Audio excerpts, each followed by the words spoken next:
Hello student. आज की video में बात करूंगा एमएस वर्ड से जो मैंने वीडियो स्टॉप किया था। एमएस वर्ड का ये पार्ट 9 मैंने अपलोड कर दिए थे। आज हम अगले पार्ट की बात करेंगे, पार्ट नंबर 10। और पार्ट नंबर 10 में मैं आपको एमएस वर्ड, डीसीए, पीजीडीसीए, चाहे वो जॉब कोर्स कर रहे हैं, सारे लोगों को ए टू जेड सारी चीजें बता रहा हूं। तो हम जाएंगे एमएस वर्ड में। विंडो प्लस आर प्रेस करूंगा तो रन कमांड खुलेगा। इसमें रन कमांड में हमको विन वर्ड प्रेस करना है टाइप करके। ओके, जैसे ही मैंने विन वर्ड लिखा, आपके सामने विन वर्ड का इंटरफेस आ चुका है। ओके, ये सारी चीजें मैंने पिछली वीडियो में बता दिया था कि इंटरफेस में क्या होता है, इसमें मेन्यू बार किसको बोलते हैं, रिबन किसको बोलते हैं। तो आप पिछली वीडियो में जाकर सब कुछ देख सकते हैं। ओके, इसके बाद हम इंसर्ट मेन्यू में थे। इंसर्ट मेन्यू में आपको शेप्स पढ़ा रहा था। ओके, शेप्स में जैसे जाते हैं और कोई भी छोटा शेप्स लेते हैं तो हमारे सामने ड्राइंग टूल खुलता है। क्या खुलता है बेटा? Drawing tool. क्या? एक फॉर्मेट मेन्यू खुलता है। आप ये चीज का ध्यान रखना कि जब भी आप शेप्स बनाएंगे तो शेप्स में ड्राइंग टूल खुलेगा और उसमें फॉर्मेट मेन्यू खुलेगा या फॉर्मेट टैब खुलेगा। ओके, तो मैंने आपको वर्ड स्टाइल ब्लॉक तक सारी चीजें क्लियर कर दिए था। आज हम पढ़ेंगे टेक्स्ट, अरेंज और साइज, तीन ब्लॉक के बारे में बात करने वाला हूं। तो सबसे पहले यहाँ पर मैं कुछ डेटा लिख कर लाता हूं। तो यदि हम एमएस वर्ड में कोई डेटा लिखाया चाहिए तो हमको एक फंक्शन चलाना पड़ता है। उस फंक्शन का नाम होता है बेटा रेंड। कैसे चलाते हैं? Equal RAND, rand. कोष्टक ओपन करूंगा, बंद करूंगा। यदि इस कोष्टक के अंदर जितनी संख्या में लिख दूंगा उतने पैराग्राफ हमारे सामने आ जाते हैं। जैसे ही मैं एंटर किया तो यहाँ पर कुछ डेटा आया। अब इस शेप्स को मैं किस प्रकार फॉर्मेट टूल की सहायता से ले जाता हूं, थोड़ा सा देखना। तो पहला ऑप्शन आता है अपना टेक्स्ट का, और टेक्स्ट में क्या रहता है यहाँ पर? Text direction. अब यहाँ पर टेक्स्ट का मतलब होता है शेप्स के अंदर हमारे यहाँ पर कुछ लिखा है क्या, नहीं लिखा है, तो मैं यहाँ पर लिखता हूँ युवा। ओके, मैंने यहाँ पर एक वर्ड लिखा युवा। इस युवा वर्ड को मैं क्या करूंगा, अब जैसे ही मैंने युवा लिखा तो यहाँ पर टेक्स्ट डायरेक्शन का ऑप्शन ऑटोमेटिक सक्रिय हो गया, एक्टिवेट हो गया। इसमें क्या होगा, जैसे ही मैं इसमें क्लिक करूंगा तो जो मेरा युवा है इसकी डायरेक्शन क्या हो गई, चेंज हो गई। इसमें करूंगा तो मेरे युवा की डायरेक्शन 270 डिग्री हो गई। तो यहाँ से हम क्या कर सकते हैं, जो लिखा हुआ टेक्स्ट है उसकी डायरेक्शन को चेंज किया जा सकता है बहुत ही आसान तरीके से। ओके, इसके बाद आता है अलाइन टेक्स्ट। अलाइन टेक्स्ट का मतलब ये होता है कि शेप्स के अंदर हम लिखे हुए डेटा को टॉप में लिख सकते हैं, मिडिल में लिख सकते हैं या बॉटम में लिख सकते हैं। जैसे मैं टॉप में ले जाता हूं तो आपको दिख रहा होगा जो शेप्स के अंदर युवा लिखा हुआ है वो टॉप मतलब कि शेप्स के ऊपरी भाग में जा रहा है। ओके, इसके बाद मिडिल में करता हूं, मिडिल में आता है, और बॉटम में करता हूं तो जो टेक्स्ट लिखा है वो बॉटम में जाता है। राइट, इसके बाद मैं बात करता हूं अगला, पोजीशन। अच्छा, क्रिएट लिंक मैं आपको आगे बताऊंगा।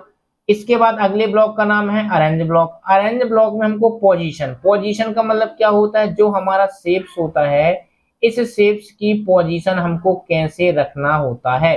तो सबसे पहले हम शेप्स को सिलेक्ट करेंगे।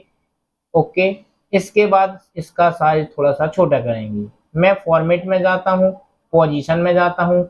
आप यहाँ पर एक पेज है, एक पेज की पोजीशन आपको डिसाइड कर रही है कि आपको कहाँ ले जाना है। जैसे ही मैं लाता हूँ तो मेरा जो शेप्स है पेज के बीचों बीच आता है, पेज के बीच में रहता है लेकिन राइट साइड में चला जाता है। अब बोलो कि सर कैसे?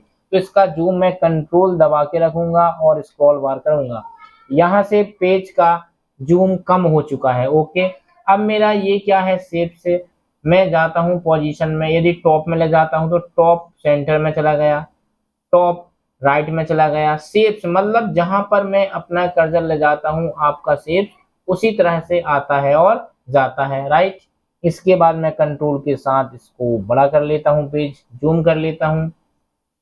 अगला होता है अपना रैप टेस्ट। रैप टेस्ट में क्या होता है, इन लाइन विथ टेस्ट का मतलब क्या होता है कि जहां से मैं लाइन लिखना स्टार्ट करता हूं आपका शेप्स वहीं पर पहुंच जाता है।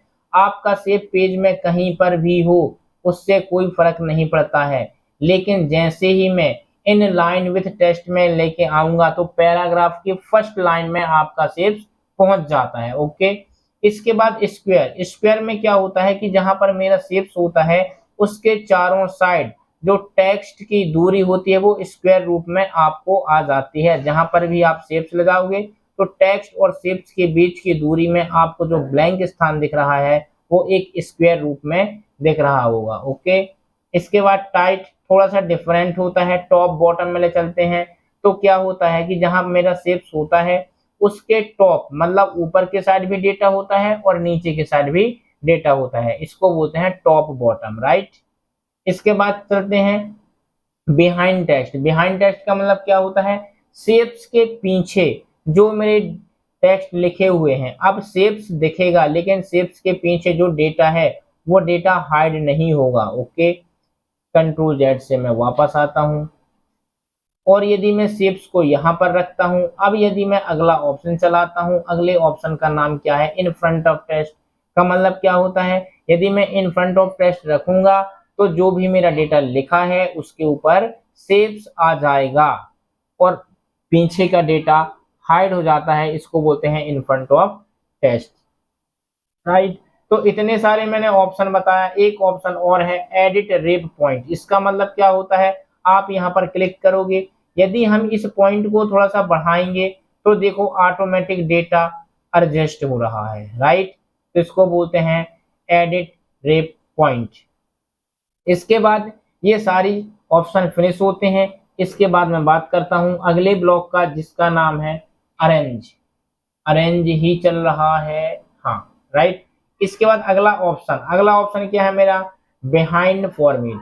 अब जो बिहाइंड फॉर्मेट होता है इसमें मैं दो शेप्स लेके आता हूं, एक शेप्स मैं ये लेके आया और एक शेप्स मेरा क्या है, सर्कल है, राइट। अब इस शेप्स को मेरे को पीछे ले जाना है तो किसमें क्लिक करूंगा, सेंड बैकवर्ड, और यदि शेप्स को उसके ऊपर लाना है तो bring forward, right. Selection pen का मतलब ये होता है कि आपके एमएस वर्ड में जो फाइल है उस फाइल में कितनी शेप्स हैं आपको यहाँ पर बता देगा। एक रेक्टेंगल का है, एक ओवल का है, तो यहाँ पर शेप्स के नाम बताएगा और उसके अंदर जो भी चीजें हैं ये सारी चीजें वो बता देगा, किसमें, टेक्स्ट पेन से, राइट। इसके बाद आता है अलाइन।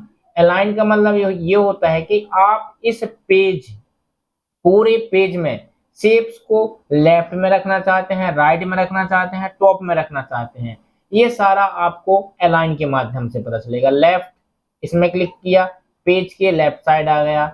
इसी प्रकार मैं बोलता हूँ अलाइन बॉटम, इसमें क्लिक करूंगा एकदम पेज के लास्ट साइड में चला जाएगा जो आपको यहाँ से दिख रहा है। ओके, तो ऐसे होते हैं अपने अलाइन, राइट। इसके बाद मैं बात करता हूँ अलाइन, आप एक एक करके देख लेना, आपको वही मिलेगा जो मैं बता दिया। इसके बाद ग्रुप। ग्रुप का मतलब क्या होता है, जब एक या एक से अधिक लोग होते हैं तब वहां पर ग्रुप बनता है। ग्रुप कैसे बनता है, यहाँ पर एक पिक्चर है, मैं एक शेप्स और लाता हूँ, यहाँ पर मैं एक शेप्स और ले आया, कितने शेप्स हो गए, दो शेप्स। अब दोनों शेप्स को एक ही करना चाहता हूं तो इसको सिलेक्ट करूंगा और कंट्रोल दबा के इसमें क्लिक करूंगा, सॉरी शिफ्ट दबा के, तो दोनों शेप्स क्या हुए, सिलेक्ट हो चुके हैं। अब मैं ग्रुप में क्लिक करूंगा तो मेरे जो शेप हो, अब दो शेप मिलके एक शेप बन गए। अब मैं जो भी करूंगा एक साथ दोनों शेप में एक साथ होगा। ओके, तो इसको बोलते हैं बेटा ग्रुप। अब इसको मैं यदि अनग्रुप करना चाहता हूं, दोनों शेप्स को अलग अलग करना चाहता हूं, तो ग्रुप में जाऊंगा, अनग्रुप कर दूंगा, तो ये भी अलग हो गया मेरा, बाहर एक बार क्लिक करना, ये भी अलग हो गया और ये भी अलग हो गया, तो इसको बोलते हैं अनग्रुप करना। इसके बाद रोटेट। रोटेट का मतलब क्या होता है, घुमाना।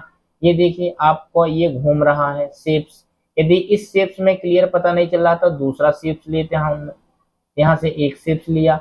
अब इसको रोटेट करूंगा, ये देखिए जैसे जैसे रोटेट करता हूं ऑटोमेटिक आपका जो एरो है वो रोटेट हो रहा है। ओके, इसके बाद आता है शेप्स का हाइट। अब यहाँ से शेप्स की हाइट कैसे बढ़ाएंगे, आपको ऊपर वाले एरो में क्लिक करूंगा तो शेप्स की क्या बढ़ेगी बेटा, हाइट बढ़ेगी, ठीक है।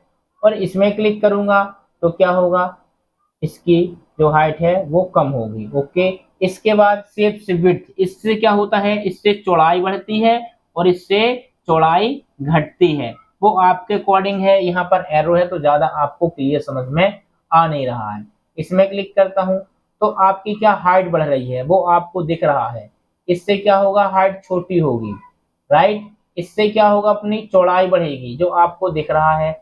इससे क्या होगा, चौड़ाई कम होगी। तो इस प्रकार मैंने आपको शेप टूल लाते हैं तो उसके सामने एक आता है ड्राइंग टूल और उसमें आता है फॉर्मेट। तो आपको आज मैं शेप तक सारी चीजें क्लियर कर दिया। इसके बाद मैं अगली वीडियो में चलूंगा स्मार्ट आर्ट की तरफ। ओके, अब आपको रोज ही वीडियो अपलोड होंगी, तो इसको मैं यहीं फिनिश करता हूं। यदि आप नए हो तो चैनल को सब्सक्राइब करें, लाइक करें, शेयर करें। ओके, धन्यवाद।